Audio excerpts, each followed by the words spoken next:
नमस्कार दोस्तों। आज हम सांकेत नवम सर्ग जो मैथिली शरण गुप्त जी का एक प्रबंधात्मक महाकाव्य का सर्ग लगता है फर्स्ट ग्रेड में और नेट सिलेबस में, उसका अध्ययन करेंगे। ये पार्ट नंबर 9 है। इससे पहले 8 वीडियोस बना दिए, अगर आपने नहीं देखे हैं तो प्ले लिस्ट में जाकर आप देख सकते हैं। अगर वीडियो अच्छा लगे तो लाइक करियो, शेयर करियो, सब्सक्राइब करियो। स्टार्ट करते हैं।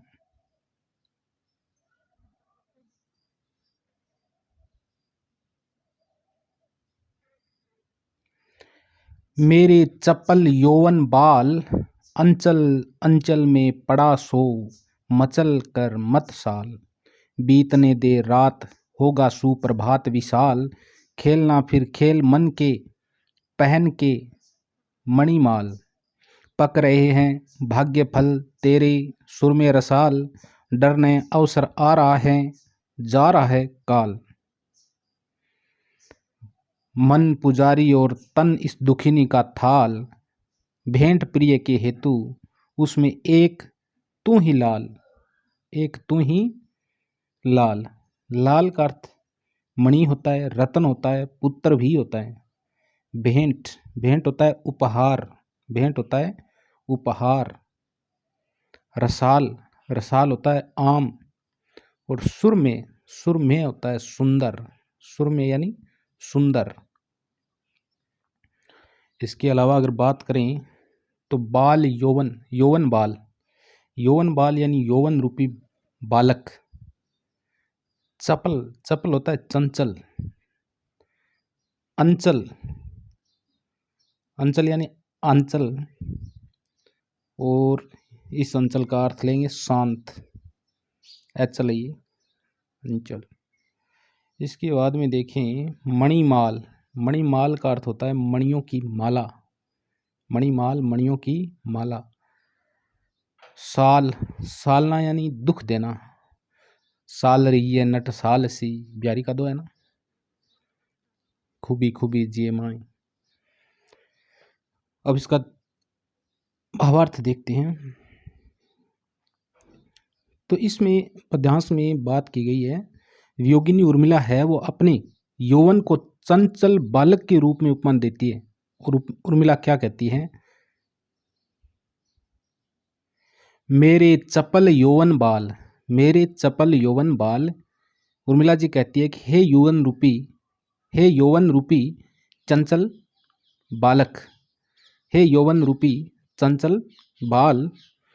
अचल अचल में अंचल अंचल में पड़ा सो मचल कर मत साल। अंचल अंचल में पड़ा सो मचल कर मत साल। तू मेरे अंचल में ही ऐचल होकर पड़ा रहे। ऐचल होता है शांत, और अंचल यानी आंचल। अंचल अंचल में पड़ा सो मचल कर मत साल। साला यानी कष्ट देना, दुख देना। कि हे यौवन रूपी चंचल बालक, तू मेरे आंचल में ही शांत होकर पड़ा रहे। बीतने बीतने दे रात होगा सुप्रभात विशाल। तू बच्चों की तरह मचल कर मुझे कष्ट प्रदान मत कर। यह रात्रि है और विरह का समय, इसमें तेरा सोना ही उचित है। और पति के आगमन पर ही सुप्रभात होगा। मेरे चपल यौवन बाल अचल अंचल में पड़ा सो मचल कर मत साल। बीतने दे रात होगा सुप्रभात विशाल। तो उर्मिला जी है वो यौवन रूपी चंचल बालक को संबोधित करते हुए कहती हैं कि तू मेरे आंचल में ही शांत होकर पड़ा रहे। तू बच्चों की तरह मचल कर मुझे कष्ट प्रदान मत कर। यह रात्रि और विरह का समय है, इसमें तेरा सोना ही उचित है। और पति के आगमन पर ही क्या होगा? सुप्रभात होगा। खेलना फिर खेल मन के पहन के मणिमाल। और जब सुप्रभात होगा, पति का आगमन होगा, तुम उसमें मणिमाला पहनकर मन के अनुसार खेलते रहना। पक रहे हैं भाग्य फल पक रहे हैं भाग्य फल तेरे सुर में रसाल। सुंदर एवं आम्र, सुंदर एवं आम के समान मधुर और सरस मेरे भाग्य फल पक रहे हैं, जो कभी तो पूर्ण फल प्रदान करेंगे। डर न अवसर आ रहा है, जा रहा है काल, अब दुख का समय व्यतीत हो रहा है। डर न अवसर आ रहा है, जा रहा है काल, यहाँ जा रहा है काल यानी जो दुख का समय है वो व्यतीत हो रहा है, और अवसर आ रहा है यानी सुख का समय आ रहा है। मन पुजारी, मन पुजारी और तन इस दुखनी का थाल, मन पुजारी और तन इस दुखनी का थाल। मेरा आराध्य देव मेरा प्रियतम है, उसकी आराधना करने हेतु मेरा मन पुजारी है, और इस दुखिनी का ये तन, ये शरीर, ये थाल है, थाल के समान है। मन पुजारी और तन इस दुखिनी का थाल, कि मेरे आराध्य देव मेरे प्रियतम आ रहे हैं, उसकी आराधना करने हेतु मेरा मन पुजारी है, और इस दुखिनी का ये तन यानी शरीर है, ये थाल के समान है। भेंट प्रिय के हेतु उसमें एक तू ही लाल, भेंट प्रिय के हेतु उसमें तू ही लाल, उस प्रिय स्वामी को उपहार के रूप में अर्पण करने हेतु, अर्पण करने हेतु ही एक रतन है। भेंट प्रिय के हेतु उसमें एक तू ही लाल, और जब वो मेरे प्रियम स्वामी, प्रियतम स्वामी लक्ष्मण जी आएंगे तो उसके उपहार के रूप में प्रदान करने हेतु तू ही एक रतन है, तू ही एक लाल है। अगर इस पद्यांश में विशेष की बात करें तो बाल सम यौवन की चंचलता का चित्रण है। एक बालक के समान, एक बालक जितना चंचल होता है उसी के समान यौवन की चंचलता का चित्रण किया गया है। यहाँ पर यौवन बाल में रूपक अलंकार है। जो यौवन बाल आया है इसमें रूपक अलंकार है, जिसकी सहायता से संपूर्ण हार्दिक भावना व्यक्त की गई है। लाल शब्द आया है लास्ट के अंदर, जो लास्ट में लाल शब्द आया है, इस लाल शब्द में सलेस अलंकार है, क्योंकि लाल का अर्थ मणि भी होता है, रतन भी होता है और पुत्र भी होता है। आगे चलते हैं। रस पिया सखी नित्य जहां नया, रस पिया सखी नित्य जहां नया, अब अलभ्य वहां विष हो गया, मरण जीवन की यह संगिनी, बन सकी वन की नय विहंगिनी। सखी यहाँ सब और निहार तू, सखी यहाँ सब और निहार तू, फिर विचार अतीत विहार तू, उदित से सब हास विलास है, रुदित से सब किंतु उदास है, रुदित से सब किंतु उदास है। सौ जनी पागल भी यदि हो सकूं, सौ जनी पागल भी यदि हो सकूं, कुशल तो अपनापन खो सकूं। शपथ शपथ है उपचार न कीजियो, शपथ है उपचार न कीजियो, अवधि की सुध ही तुम लीजियो, बस इसी प्रिय कानन कुंज में, बस इसी प्रिय कानन कुंज में, मिलन भाषण के सम स्मृति पुंज में, मिलन भाषण के स्मृति पुंज में, अव्य छोड़ मुझे तुम दीजियो, हसन रोदन से न पसीजियो, सखी न सखी न मृत्यु न आधि न व्याधि ही, समझियो तुम सौपन समाधि ही, है पागल हो यदि उर्मिला, वीर सरप स्वयं फिर तो किला, प्रिय यहाँ वन से जब आवेंगे, सब विकार स्वयं मिट जाएंगे, न सपने सपने रह पाएंगे, प्रगटता अपनी दिखलाएंगे। अब भी समक्ष वह नाच खड़े, बड़ किंतु रिकत यह हाथ पड़े, न वियोग है न यह योग, सखी कह कौन भाग्य भय भोग सखी। शब्दार्थों की बात करते चलते हैं। वियोग, वियोग का अर्थ होता है बिछुड़न।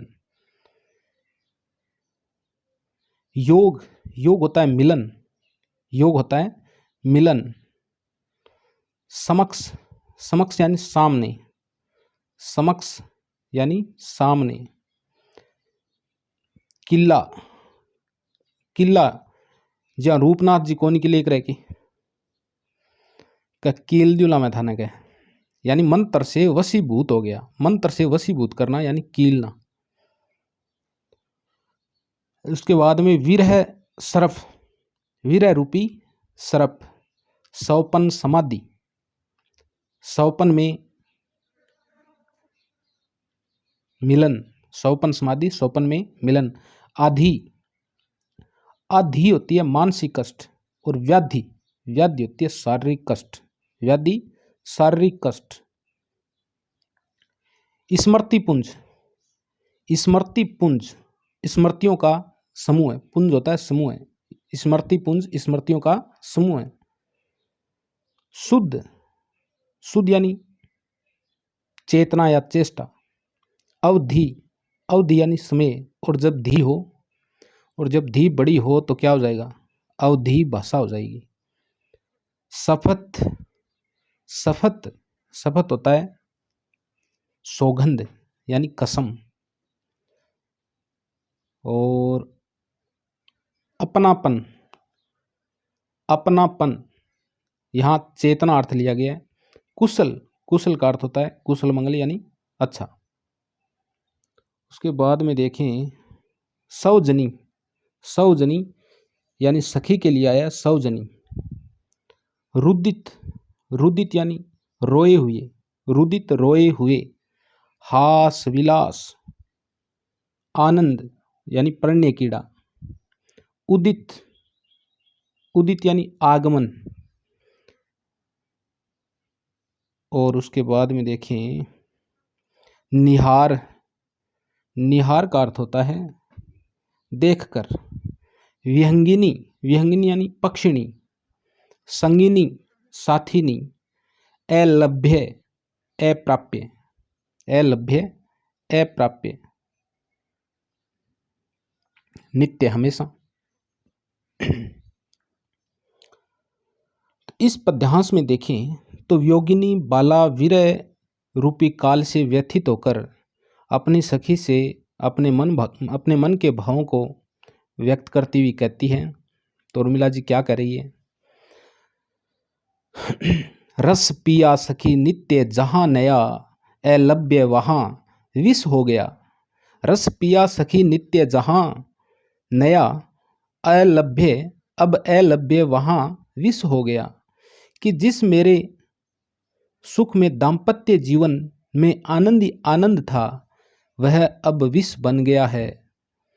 कि हे सखी, मेरे सुख, मेरे दाम्पत्य जीवन में जो सुख और आनंद ही आनंद था, वह विष बन गया है और सुख अप्राप्य हो गया है। मरण जीवन की यह संगिनी, मरण जीवन की यह संगिनी, बन सकी वन की न विहंगिनी। विहंगिनी यानी पक्षिणी, संगिनी यानी साथिनी। यह मैं प्रिय के जीवन मरण की संगिनी थी। मरण जीवन की यह संगिनी, कि हे सखी, मैं प्रिय के जीवन और मरण की संगिनी थी। बन सकी वन की न विहंगिनी,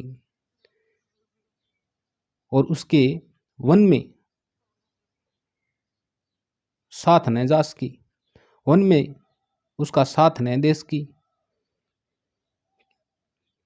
कि हे सखी, मैं प्रिय के जीवन मरण की संगिनी थी, साथिनी थी, जो वन में उसके साथ उसकी पक्षिणी न बन सकी। आगे क्या कहती है उर्मिला जी, सखी यहाँ सब और निहार तू, सखी यहाँ सब और निहार तू, फिर विचार अतीत विहार तू, फिर अतीत विचार विहार तू। अरे सखी, तू सब तरफ देखकर मेरे अतीत जीवन पर दृष्टिपात करती हुई विचार कर कि मैं कितनी दुखी हूं। सखी यहाँ सब और निहार तू, फिर विचार अतीत विहार तू। कि है सखी, तू सब तरफ देखकर मेरे अतीत के जीवन पर दृष्टिपात कर और फिर विचार कर मैं कितनी दुखी हूं, मैं कितनी दुखी हूं। उदित से सब हास विलास है, उदित से सब हास विलास है, रुदित से सब किंतु उदास है, रुदित से सब किंतु उदास है।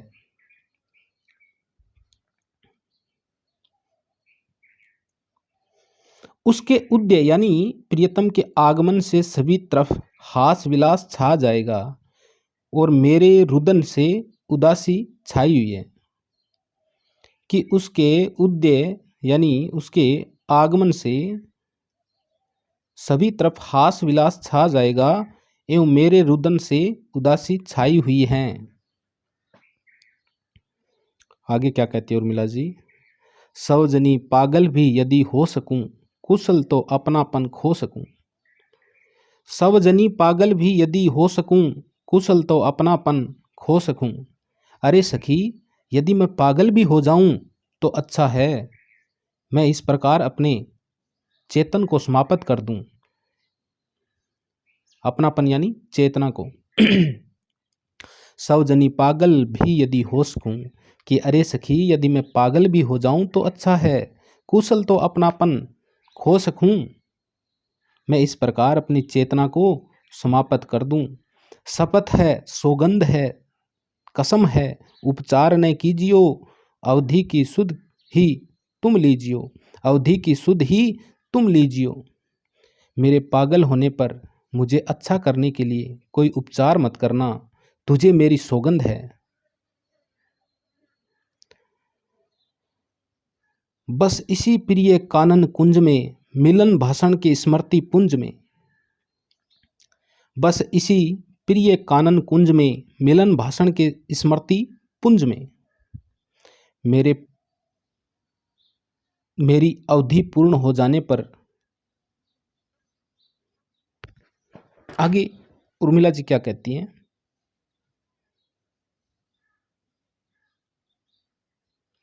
बस इसी प्रिय कानन कुंज में, मिलन भाषण के स्मृति पुंज में, स्मृति पुंज में। अच्छा, आगे उर्मिला जी कहती हैं कि हे सखी, मैं तुमसे कहती हूँ कि इसी प्रिय के कानन कुंज में, जहाँ मेरा प्रियतम के साथ मधुर मिलन हुआ था, आलाप सलाप हुए थे,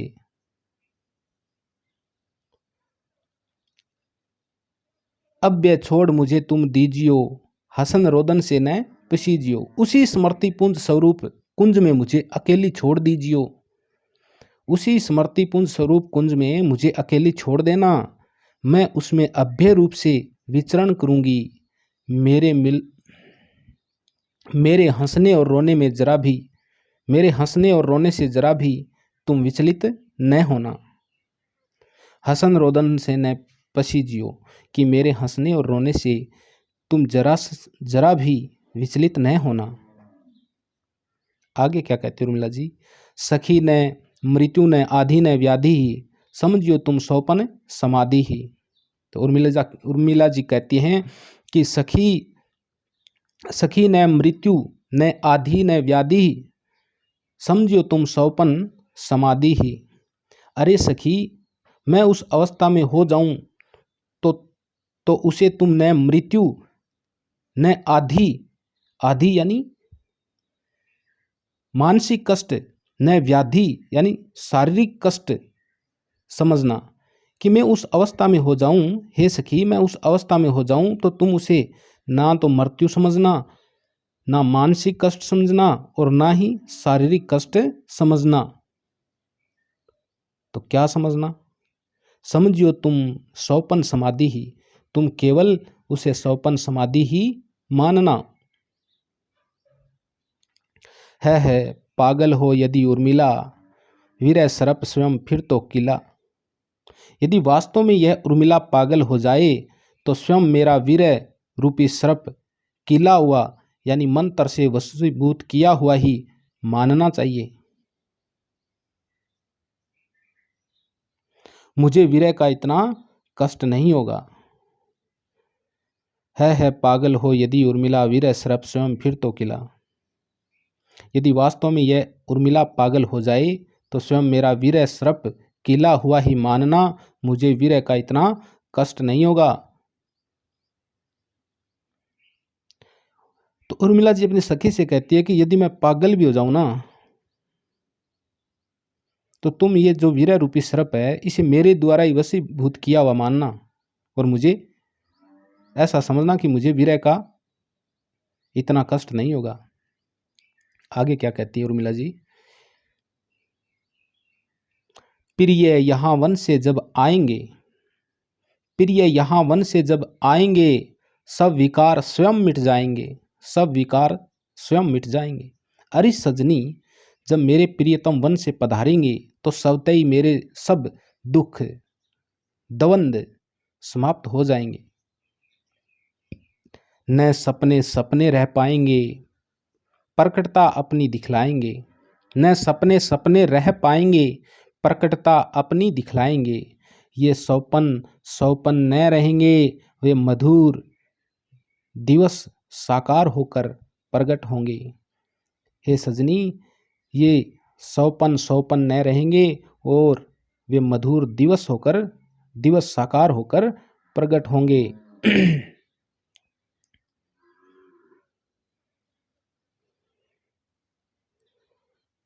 आगे क्या कहती है उर्मिला जी?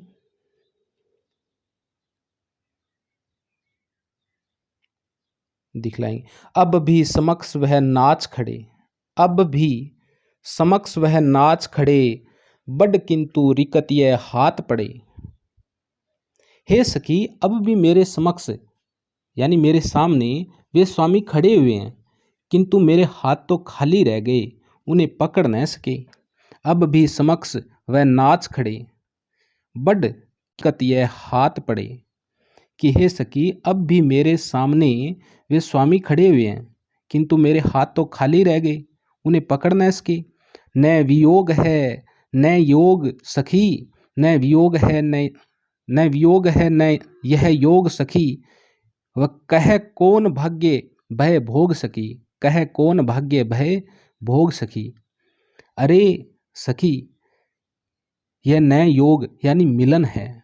अरे सखी, यह नए योग है अर्थात नए मिलन है, और नए वियोग है और ना ही बिछुड़न है। तो बता, ये कौन सा भाग्यमय भोग है, भाग्यमय भोग सखी। तो बता, ये कौन सा भाग्यमय भोग है जिसे भोगना पड़ रहा है। इस प्रकार विरह की आग में उर्मिला व्यथित हो जाती है। अगर इस पद्यांश में देखें मोस्टली, तो उर्मिला इतनी विरह से आतुर हो जाती है कि वह पागल बनना ही स्वीकार कर लेती है। उसे मन में विश्वास है कि पागल होने पर मेरी विरह व्यथा तो समाप्त हो जाएगी। और यहाँ पर रूपक अलंकार का सुंदर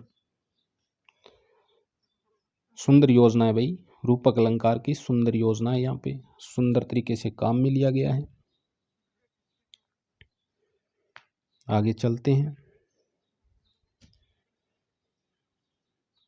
2 पद और रहे हैं दोस्तों, और इसको आज समाप्त करेंगे। विजयनाथ की हो, विजयनाथ की हो सभी कही, विजयनाथ की हो सभी कही, तदपि क्यों खड़े हो गए वहीं। प्रिय प्रविष्ट हो द्वार मुक्त है, मिलन योग तो द्वार युक्त है। तुम महान हो और हीन मैं, तदपि धूल सी अधिलीन में।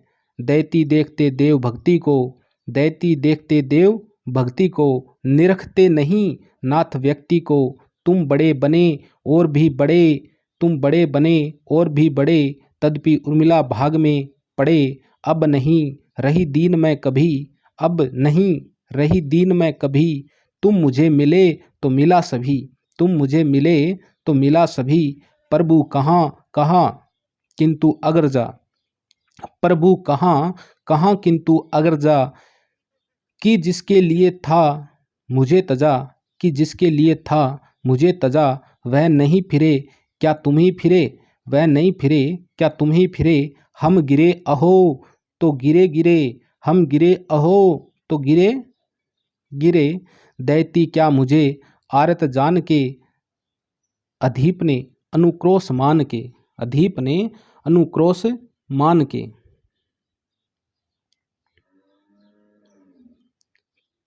चलो इतने का देखते हैं, पहले तो शब्दार्थ देखते हैं। अनुक्रोश मान के हैं,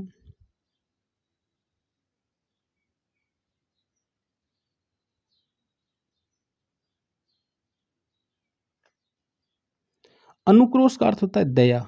अनुक्रोश, अनुक्रोश का मतलब होता है दया। अधीप, अधीप होता है राम, यहाँ राजा के लिए आया है, राजा राम के लिए अधीप आया है। अनुक्रोश का मतलब होता है दया। आर्त, आर्त का मतलब होता है दुखी या व्याकुल, दुखी या व्याकुल। दैती, दैती यहाँ प्रियतम के लिए आया है, दैती, दैती प्रियतम के लिए। गिरे, गिरे यानी पतित, गिरे यानी पतित। फिरे, फिरे का मतलब है आए, फिरे यानी आए, फिरे का मतलब क्या है, आए। तजा, तजा का मतलब है त्यागा या छोड़ा। अगरजा, अगरजा बड़ी बहन या सीता के लिए आया है अगरजा, और प्रभु श्री राम जी के लिए आया है। उसके आगे देखें,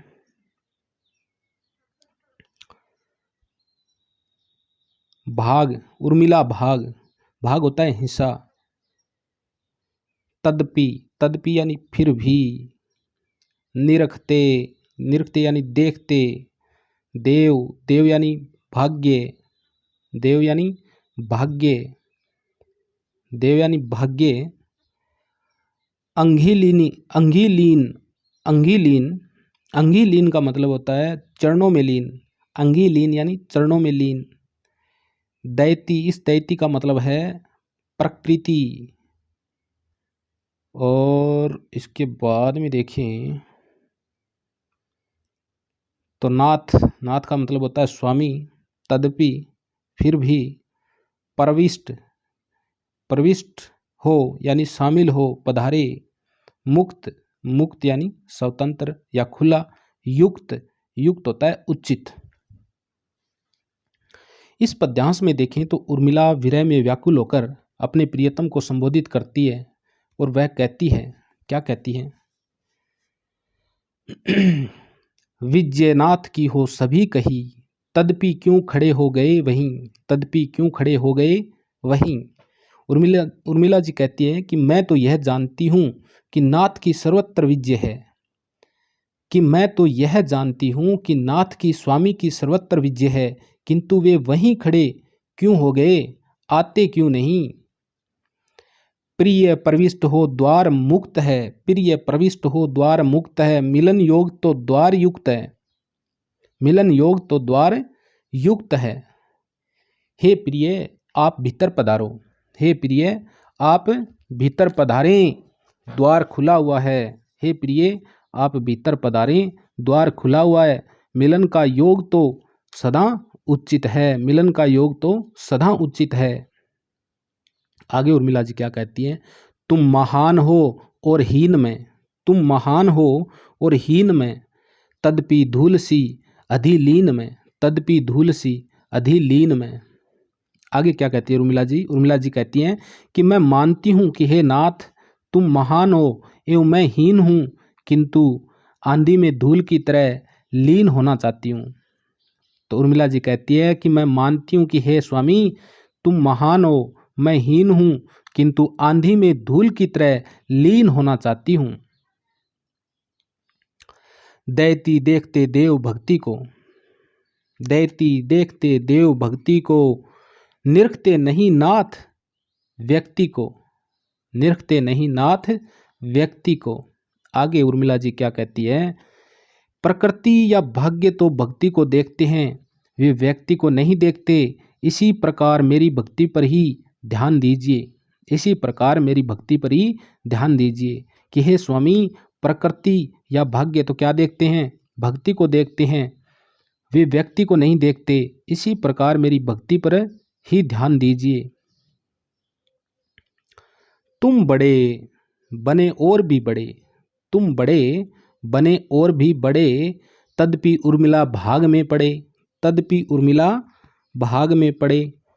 आगे उर्मिला जी क्या कहती हैं कि मुझ पर गौर मत कीजिए, तुम महान हो और भी महान हो जाओ, तुम बड़े बने और भी बड़े, तो उर्मिला जी कहती है कि मुझ पर गौर मत कीजिए नाथ स्वामी, तुम महान हो, बड़े हो यानी महान हो, और भी महान हो जाओ, तब भी उर्मिला के ही होकर रहोगे, क्योंकि तुम मेरे हिस्से में हो, क्योंकि तुम मेरे हिस्से में हो।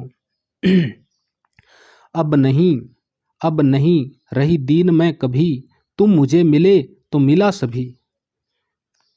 अब नहीं रही दीन मैं कभी, तुम मुझे मिले तो मिला सभी।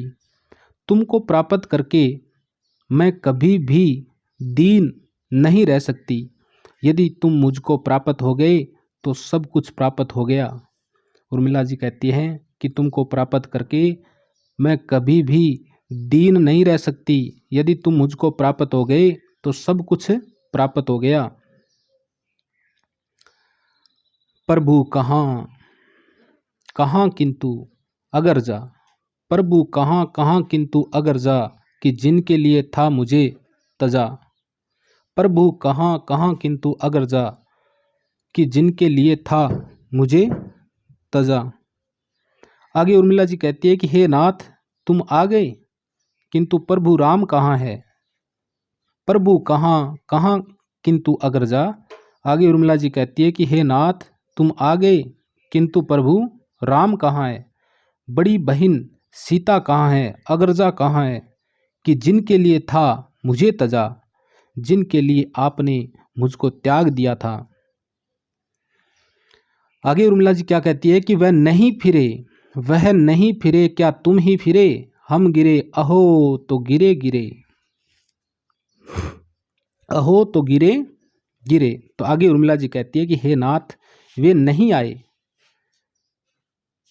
वह नहीं फिरे, फिरे यानी आए, हे नाथ वे नहीं आए हैं, क्या तुम ही आए हो, क्या तुम ही फिरे, क्या तुम ही आए हो। हे नाथ वे नहीं आए, क्या तुम ही आए हो।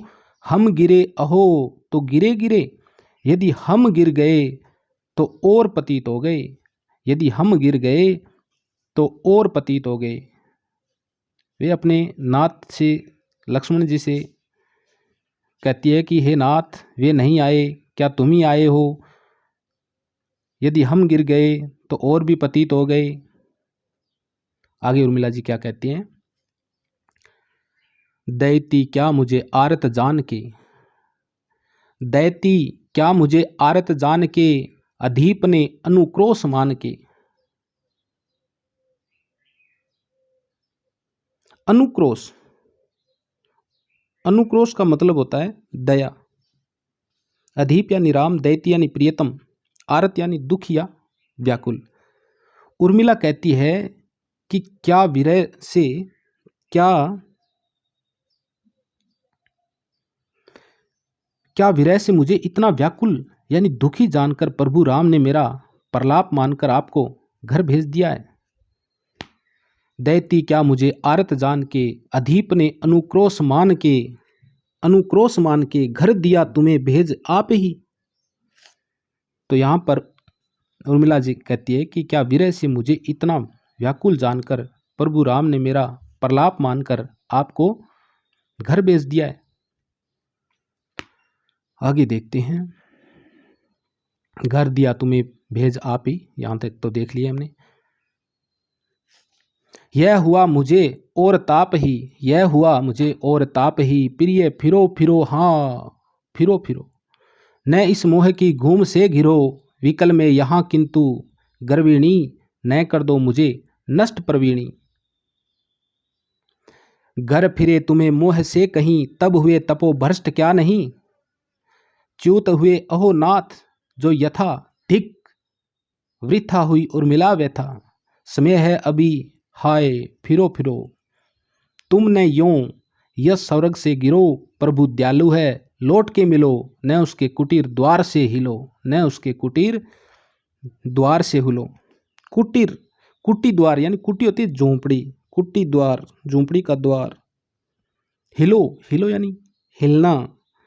यस स्वर्ग, यस रूपी स्वर्ग।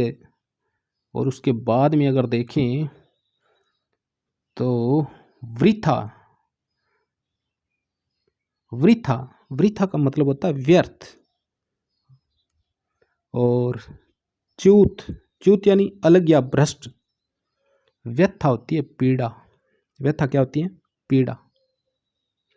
उसके बाद में आप देखें तो नष्ट परवीणी, नष्ट परवीणी का अर्थ होता है नष्ट यश वाली। गर्विणी, गर्विणी यानी यश वाली। घूम, घूम यानी चक्कर। घिरो, घिरो यानी घूमो। और तो ठीक आ गए, चलो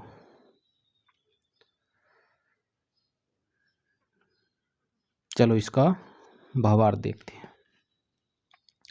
यह हुआ मुझे,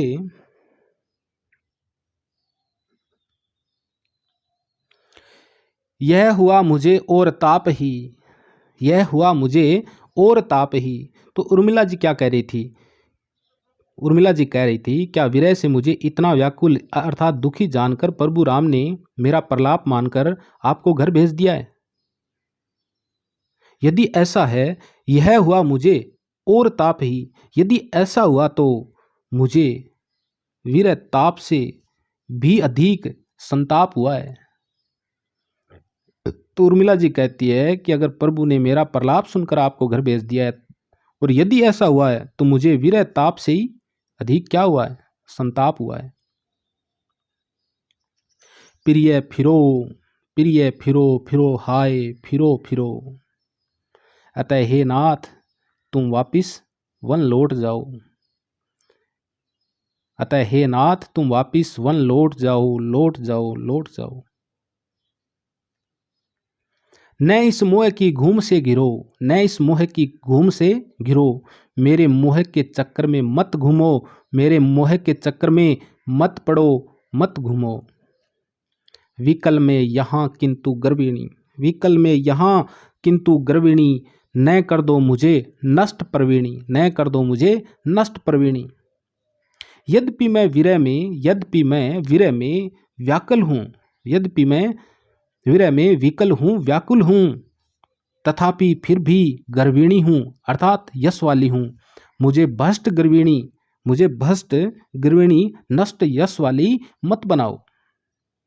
तो आगे उर्मिला जी कहती हैं कि न इस मोह की घूम से घिरो, विकल मैं यहाँ किंतु, न इस मोह की घूम से गिरो कि हे नाथ तुम मेरे मोह के चक्कर में मत घूमो। विकल मैं यहाँ किंतु गर्विणी, कि यद्यपि मैं विरह में व्याकुल हूँ फिर भी मैं गर्विणी हूँ, यश वाली हूँ। न कर दो मुझे नष्ट प्रवीणी, मुझे भ्रष्ट गर्विणी नष्ट यश वाली मत बनाओ। आगे क्या कहती है उर्मिला जी? घर फिरे तुम्हें मोह से कहीं, घर फिरे तुम्हें मोह से कहीं, तब हुए तपो भ्रष्ट क्या नहीं। घर फिरे तुम्हें मोह से कहीं, तब हुए तपो भ्रष्ट क्या नहीं। यदि नाथ तुम स्वतः मेरे मोह के कारण घर वापिस आए हो तो तुम तपो भ्रष्ट यानी तप से भ्रष्ट हो गए। घर फिरे तुम्हें मोह से कहीं, तब हुए तपो भ्रष्ट क्या नहीं। तो उर्मिला जी कहती है कि हे स्वामी, यदि तुम स्वतः मेरे मोह के कारण घर वापिस आ गए हो तो तुम तपो भ्रष्ट हो गए हो। च्युत हुए अहो नाथ जो यथा, धिक वृथा हुई उर्मिला व्यथा, धिक हुई उर्मिला व्यथा। आगे उर्मिला जी कहती है यदि नाथ इस प्रकार तुम च्युत यानी क्रमच्युत, क्रम से भ्रष्ट हो गए हो तो मेरी यह साधना व्यर्थ हुई, मुझे धिक्कार है। यहां पर च्युत का अर्थ लिया गया क्रम भ्रष्ट। और लक्ष्मण जी का क्रम क्या था, काम क्या था? प्रभु श्री राम की सेवा करना। च्युत हुए अहो नाथ जो यथा, धिक वृथा हुई उर्मिला व्यथा। हे नाथ इस प्रकार तुम क्रम भ्रष्ट हो गए हो तो मेरी यह साधना व्यर्थ हुई और मुझे धिक्कार है।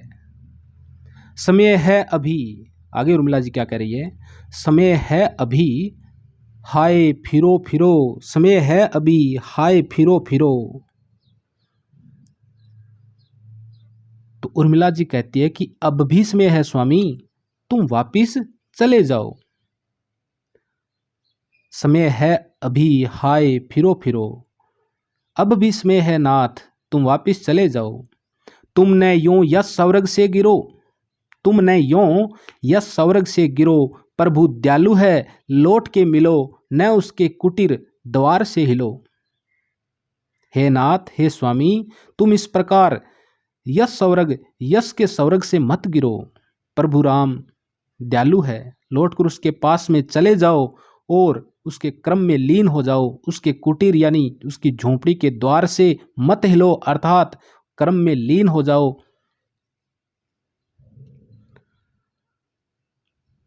आगे चलते हैं।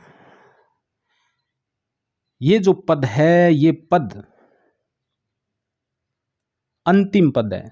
किसका? सांकेत के नवम सर्ग का ये अंतिम पद है साहब।